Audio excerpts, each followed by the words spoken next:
Le grand oral, la première, le soir. Arnaud Ruyssen.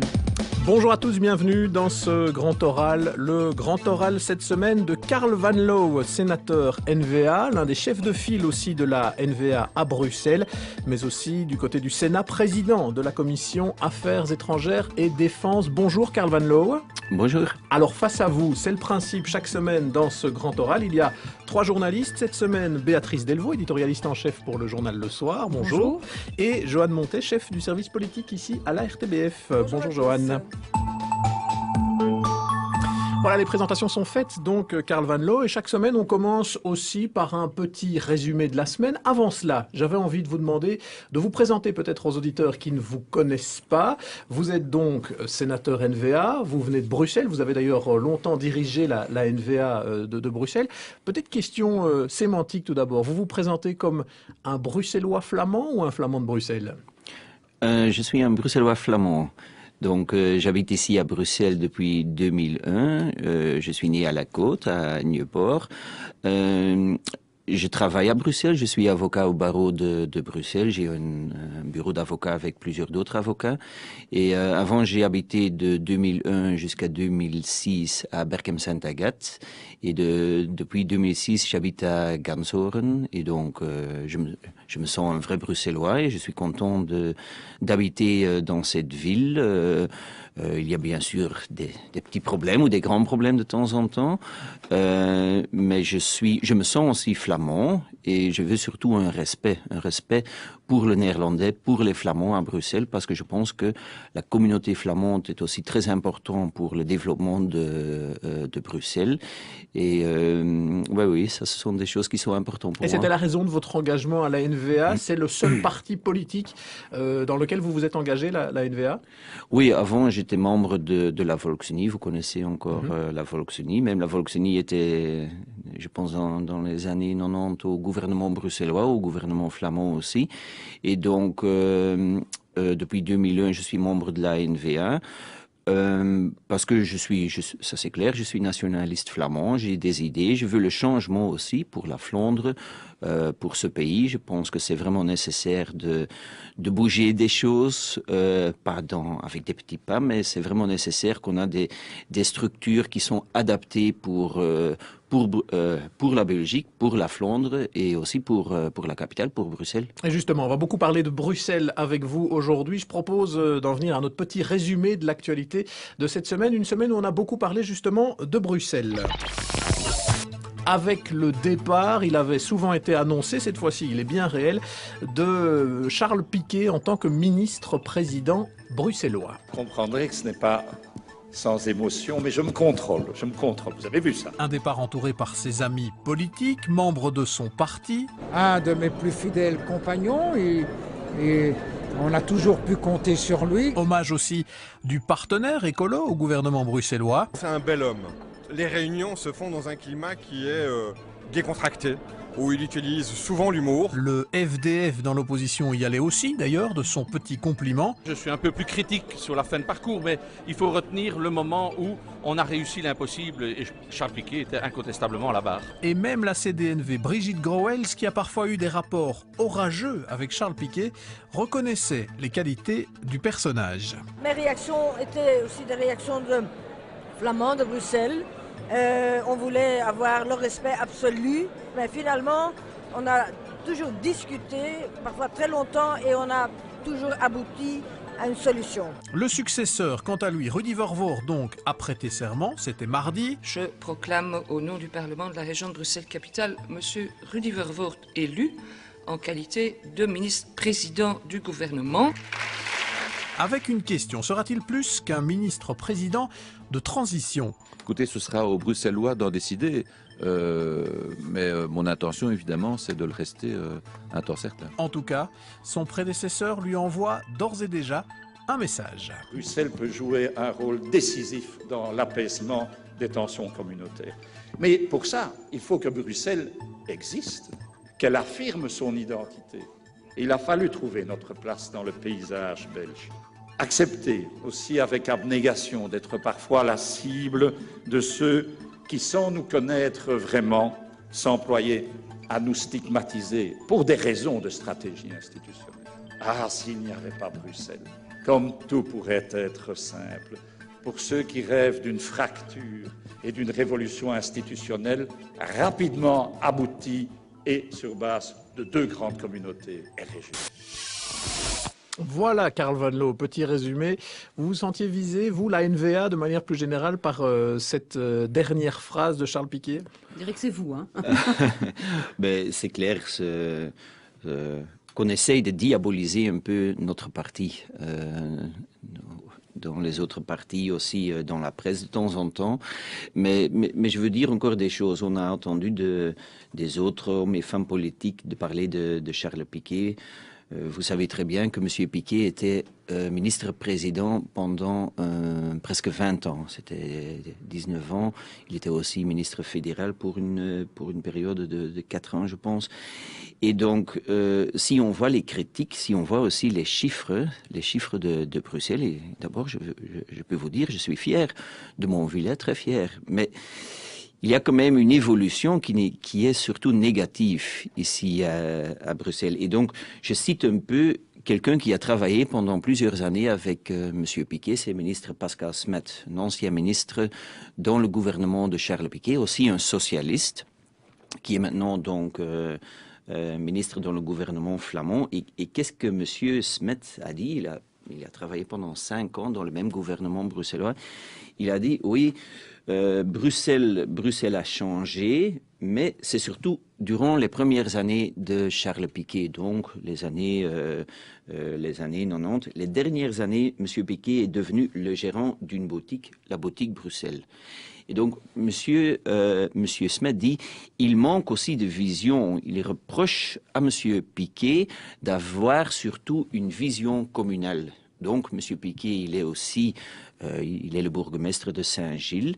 Le bourgmestre de Saint-Gilles qui est devenu le ministre-président d'une ville-région, de la capitale de l'Europe, de la capitale de la Belgique, de la capitale de la Flandre, de la capitale de la communauté française ici en Belgique. Mais comme donc c'est de Wever est bourgmestre d'Anvers, président de la NVA, oui, et peut-être un jour non, mais je veux dire donc il manque une vision globale pour gérer donc une ville, une capitale. Et qui est en même temps donc la capitale de l'Europe. Donc il a peut-être l'ambition d'être ministre, mais Bruxelles est quand même différent que les 2 autres régions parce que c'est la capitale. Mais est-ce que vous pouvez nous dire d'abord vous, parce que c'est ça qui est très important pour nous de comprendre, si vous, quand vous parlez de Bruxelles, pour qu'on voit si on parle de la même chose que ce que dit Charles Piquet, est-ce que vous estimez que vous parlez vraiment d'une région? Est-ce que pour vous, Bruxelles est une région à part entière? Ah non, pour moi, Bruxelles n'est pas une région à part entière. Pour moi, Bruxelles est une ville-région. Ça veut dire une capitale, une ville-région, où les 2 communautés ont aussi leurs responsabilités. Et donc, vous savez très bien, c'est les communautés flamandes et la communauté francophone qui sont responsables pour, par exemple, l'enseignement. Mais est-ce que vous pouvez nous expliquer pourquoi, en fait, vous ne souhaitez pas que Bruxelles soit une région à part entière? Mais parce que c'est différent. Parce que il y a à Bruxelles, c'est complètement différent que la Flandre et que... À quoi? Moi, je pense qu'il faut faire une comparaison de Bruxelles avec des autres villes et avec des autres capitaux.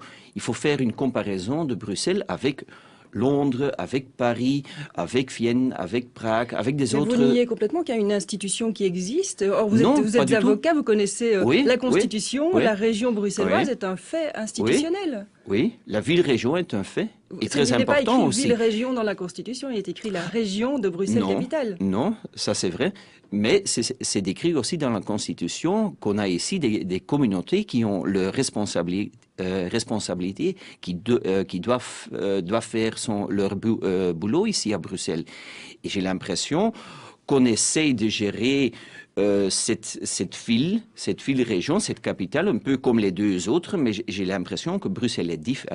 Je suis sûr que Bruxelles est différent que les 2 autres régions. Mais justement, est-ce que ça, c'est pas un argument pour que ce soit une vraie région? Le fait, parce que c'est ça aussi l'argument, justement, des Bruxellois, de dire on est de toute façon très différent de la Flandre et de la Wallonie, donc on doit être une vraie région à part entière où francophones, flamands, et puis toutes les autres communautés aussi présentes sur Bruxelles ont une vraie autonomie de gestion. Certains disent même qu'on devrait aller plus loin, y compris avoir des leviers en termes d'enseignement.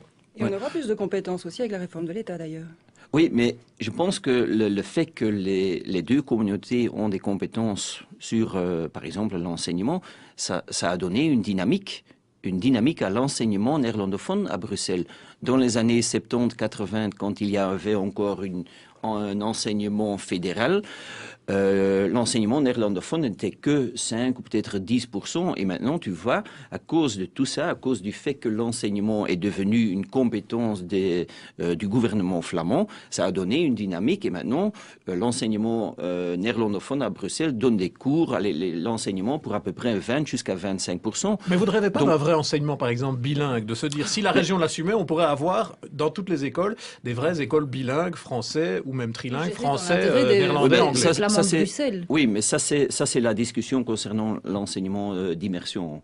Et donc, on parle maintenant dans le gouvernement concernant un enseignement d'immersion. Peut-être peut-être c'est bon, mais il faut avoir bien sûr la même qualité. Hein. Pendant le débat il y a quelques jours concernant le futur de Bruxelles. Un débat à Beaux-Arts. Le débat aux Beaux-Arts qui a été organisé par le Standard et le Soir. Oui. C'était dit qu'il y a quand même un problème avec l'enseignement. Et donc, on sait très bien que c'est surtout avec l'enseignement francophone. C'est M. Gauzouin qui l'a dit d'ailleurs. C'est M. Gauzouin qui a dit. Donc c'est pas mon parti. Il a dit que c'était catastrophique. Oui. C'était M. Gauzouin du IFDF qui dit il y a un problème avec l'enseignement bruxellois. Il y a des écoles poubelles et je regrette ça, mais je vois quand même qu'il y a une dynamique. Mais comme le dit Arnaud, est-ce que vous ne pensez pas, parce que beaucoup le pensent de plus en plus, que s'il y avait une gestion de l'enseignement sur base des spécificités bruxelloises, c'est-à-dire intégrant le fait qu'il y a des Flamands, intégrant le fait qu'il y a des personnes d'origine étrangère, mais dans une communauté de politique, en fait, est-ce que vous ne pensez pas que ce serait une solution, en fait, plutôt que justement que ce soit géré par des entités extérieures dont certaines finalement n'ont pas le même intérêt au bien-être, ou ne connaissent pas la problématique de la même façon. Ce ne sont pas des entités extérieures, hein. Vous dites ça, la Bruxelles. La flamande. Communauté flamande n'est pas une entité extérieure. Hein. La communauté flamande, comme la communauté francophone, a ses... Mais elle gère leur population, donc elle gère un peu... Quand même. Est-ce que ce serait pas bien qu'il y ait un projet commun, non? Quand il y a 20 ou 25% des jeunes Bruxellois qui sont dans les écoles flamandes, ça veut dire qu'ils ont leur place ici à Bruxelles, hein, comme la communauté française. Oui, mais c'est dommage que les réseaux, peut-être flamands et francophones, ne travaillent pas plus ensemble, justement, pour faire une offre qui est plus pertinente. Ça, vous ne pensez pas? C'est possible. Je pense qu'il faut travailler ensemble, ça c'est clair, qu'il faut travailler ensemble. Mais chaque communauté doit prendre sa responsabilité ici à Bruxelles. Donc ça veut dire que si je trouve que peut-être c'est une forme de concurrence, mais c'est aussi une dynamique qui est favorable pour les Bruxellois. Hein. Les Bruxellois, ils ont leur choix. Donc, ou ils préfèrent l'enseignement néerlandophone, ou ils préfèrent l'enseignement francophone. Et vous savez très bien, de temps en temps, qu'on dit, oui, si vous voulez avoir des enfants qui sont bilingues, il faut l'envoyer aux enseignements néerlandophones. Et j'espère que dans le futur, l'enseignement francophone va livrer aussi des élèves bilingues. J'espère que ce sera aussi... J'espère qu'il n'y aura plus des écoles poubelles. C'est pas mon mot. Hein. Je ne dis pas que ce sont des écoles poubelles. Il y a des autres qui ont dit ça, des écoles poubelles. C'est pas mon mot. Mais je vois quand même qu'il y a une différence dans la qualité. J'espère aussi qu'il y a une meilleure qualité dans l'enseignement francophone, qu'il y aura des élèves qui sont parfaitement bilingues ici à Bruxelles. Mais bien sûr, et je répète ça, chaque communauté doit prendre ses responsabilités aussi. Hein. Vous pouvez m'expliquer peut-être pourquoi ça gêne la communauté flamande quand la région bruxelloise met de l'argent dans des écoles au profit de tout le monde, ou bien des crèches à Bruxelles, hein, y compris au profit des Flamands de Bruxelles. À ce moment-là, la communauté dit non, c'est notre compétence. Donc on dirait que l'intérêt de la Flandre passe au-dessus de l'intérêt des Flamands de Bruxelles. Est-ce que c'est pas un petit peu accroché à des principes plutôt qu'à la réalité des faits? Si la région met de l'argent, elle met de l'argent, ça profite aussi aux Flamands de Bruxelles. Il y a quand même un accord. Et donc un accord, ça veut dire la loi, la Constitution, qui dit, oui, l'enseignement est une compétence des communautés. Et donc la Flandre fait déjà un effort. J'ai l'impression que la communauté française fait aussi un effort, mais peut-être il doit faire en plus. C'est pas à moi de dire ça, mais donc, comme j'ai déjà expliqué, chaque communauté doit prendre ses responsabilités. Vous savez que 5% du budget du gouvernement flamand est toujours réservé pour Bruxelles. Ça veut dire pour l'enseignement, pour la culture, pour des crèches, pour beaucoup d'autres choses à Bruxelles. Mais si le gouvernement veut faire des choses pour lesquelles ils ne sont pas compétents, il prend le boulot des autres entités. Et donc, j'ai l'impression qu'à Bruxelles, la région, le gouvernement bruxellois, ils ont quand même beaucoup de choses à faire. Pourquoi est-ce qu'ils sont toujours intéressés de faire des choses pour lesquelles ils ne sont pas compétents? Il y avait urgence. Par principe Oui, de mais réalité. si je vois le problème du chômage à Bruxelles, je pense que c'est une compétence du gouvernement bruxellois. Qui n'est pas sans lien avec l'enseignement, hein, ceci dit. Oui, mais allez, il y a une constitution dans laquelle on dit chaque entité est responsable pour son job. Et donc maintenant, on voit, oui, le gouvernement bruxellois veut faire des choses pour lesquelles ils ne sont pas compétents. Oui, mais... Avec les Flamands du gouvernement bruxellois aussi. Hein. Oui, mais ça c'est clair. Mais honnêtement, la Cour constitutionnelle a dit oui, on ne peut pas faire ça. Hein. Mais on a l'impression que vous ne faites pas confiance, Karl Van Loo, aux Flamands de Bruxelles, enfin aux Bruxellois dans leur ensemble, y compris aux Flamands ou aux Bruxellois flamands dont vous êtes. On se dit qu'il y a, enfin on le constate, hein, dans la région bruxelloise telle qu'elle est construite, des mécanismes qui protègent en plus les Flamands de Bruxelles avec des règles de majorité spécifiques, etc. Pourquoi est-ce qu'on ne pourrait pas considérer que les Bruxellois sont assez grands, entre guillemets, que pour pouvoir être vraiment responsables de leur région et pas devoir avoir une forme de tutelle des deux communautés comme vous le proposez? On a l'impression qu'il y a ça, une forme de tutelle. Je n'ai jamais proposé ça et si vous lisez notre programme, vous allez lire qu'on est favorable d'une ville-région. Ça veut dire que cette région, mais une ville-région, est différente que les deux autres. La démographie est différente, socio-économique, c'est différent au plusieurs niveaux, c'est différent. Et donc, pourquoi c'est différent? Parce que c'est la capitale, je répète ça, hein, c'est la capitale, pas Anvers, pas la Flandre, pas la Wallonie, pas Liège est la capitale, mais Bruxelles est la capitale. Ça veut dire la ville-région doit être gérée, bien sûr, par les Bruxellois, mais aussi dans l'intérêt des Bruxellois et dans l'intérêt aussi des gens qui travaillent ici à Bruxelles. Il y a chaque jour... une question, parce que vous dites la capitale. La capitale, ça suppose que c'est la capitale d'un pays qui va demeurer. Alors, comment vous réconciliez? Parce qu'il y a un truc que vous devez nous expliquer. Si vous gagnez les élections, avec un gros score, qu'est-ce qui va se passer? Oui, ce que certains prédisent. Qu'allez-vous proposer immédiatement pour Bruxelles et pour le pays? Parce que certains disent que ce que vous faites pour le moment, ce que l'ANV a fait, c'est faire des propositions de confédéralisme ou de structure belge qui cachent un peu le projet réel. Et là-dedans, on ne voit pas très bien ce que le projet sur Bruxelles va être.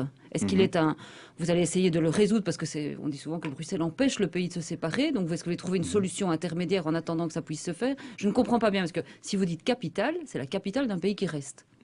Mais vous savez très bien, notre programme, c'est le confédéralisme. Et je répète ça. Ce n'est plus l'indépendance. Le confédéralisme, ce n'est pas le fédéralisme des cons, comme des autres ont déjà dit. C'était Francis Delperrey. Oui, monsieur Delperrey. Mais est-ce que c'est l'indépendance pour les naïfs?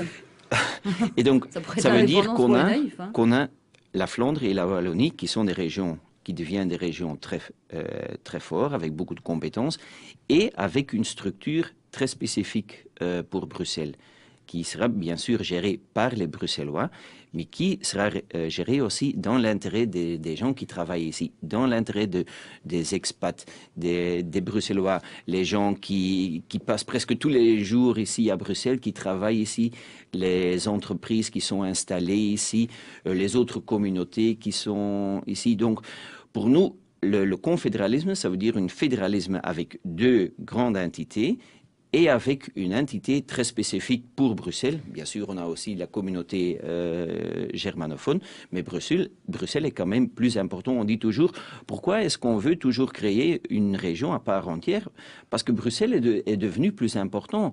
Il ne faut pas gérer une ville-région comme Bruxelles, comme la Flandre, c'est complètement différent.